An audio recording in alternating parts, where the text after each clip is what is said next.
In today's video, I am going to be breaking down Joel Embiid and how he's able to play center in the NBA.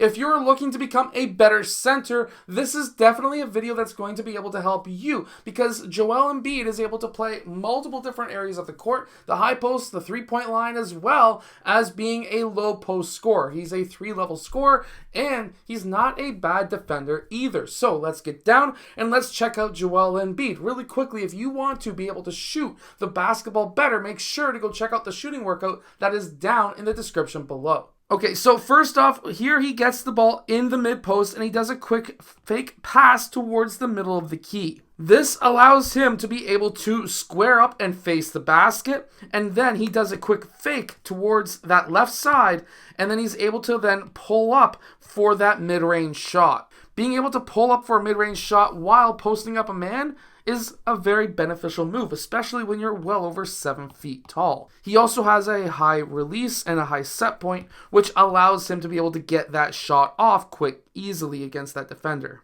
He can also break down his man quite well as well. So he does a quick shot fake that stands his man up. Now he needs to get his shoulders lower than his defender's shoulders so that he can attack the paint. He does that right here.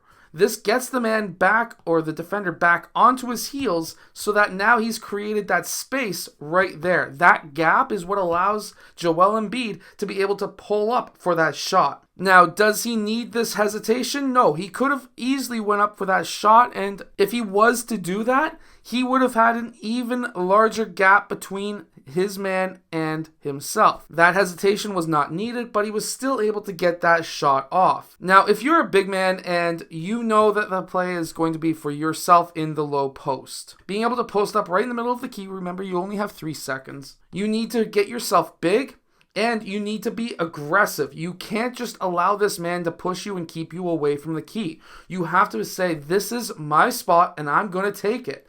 You need to get your feet wide, and what we can see right here is he's able to get himself to a point where he's nice and big, gets himself visible to his passer, even though this passer was already passing the ball in before he was able to get himself big. He was then able to receive that ball. He looked over his shoulder. He's seen that he had a help defender or a dig man coming in on him, and then he was able to go up for that shot really close to that rim. If it wasn't for him being aggressive to get right into the prime location in this key, he would have never been able to get that ball. Being aggressive is useful. And here he's doing a shooting guard act where he is now attacking the rim. He does a quick cross and then a little bit of a jab, and then he pulls up for the mid-range shot. Should he be doing this? Well, I can almost guarantee you most youth coaches, if you're a center, are probably going to pull you from the game for doing this. However, he was able to make that shot. So there is the fact that he made the shot. If you miss that shot in most youth basketball games, I'm going to almost guarantee you that you're going to be yanked from the game. So now what he's doing is he's getting fronted by a man, and that pass goes over top. What should be happening with the defense is this man should be getting there early before Joel Embiid is able to receive that pass, and this man needs to drop.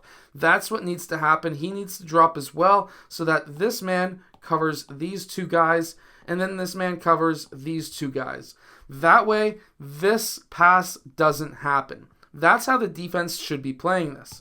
However, they didn't, and they allowed Joel Embiid to get that lob pass over top of his defender, and now because he's turning into the key, he's got all the momentum on his side. He's able to then gather, take one dribble, and gets his elbow and shoulder into the chest of that defender, which moves him out of the way.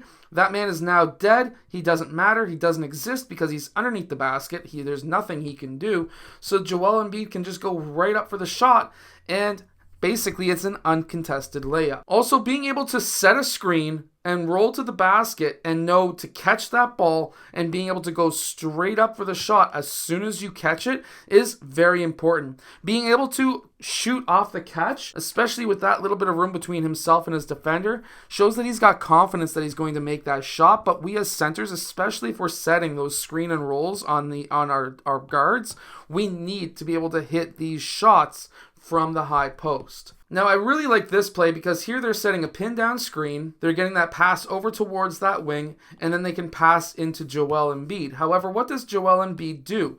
He's sealing this man on his right side. Watch how he's allowing that man to have his shoulder in front of Joel Embiid's right shoulder. This gives him this entire side, this whole entire lane to the basket. As long as this guy can pass that ball to the right spot, this is going to be an uncontested layup every single time. He's able to place that pass perfectly. There's a man who comes over for help defense. Joel Embiid receives that pass but keeps his head up knowing where the defense is. This man dropped down to guard both of these guys, which was very smart. And then he was able to then gather that ball. This man ran right through, was unable to get a hand on that ball, and because he was able to seal his man properly, Joel Embiid now has the entire gap, the entire lane, so that he can finish with the layup or sometimes even a dunk. Now, even though Joel Embiid is a big man, watch what he's able to do here. Shot fake, gets this guy almost pretty well standing, up in the air as well. And then when Joel Embiid attacks his man, he gets his shoulder into the shoulder of that man's that's defending him. And then he's able to get his shoulder lower than the shoulders of that defender. This allows him to have leverage on that man. He's able to take 2 big steps, keeps that ball high until the last second, and then he's able to go up for that layup. This is how you drive as a big man. I hope that this video helps you as a center be able to score more points. If it does, hit that like button and subscribe. Make sure to go check out my shooting workout that is down in the description below, and I will see you guys again in my next video.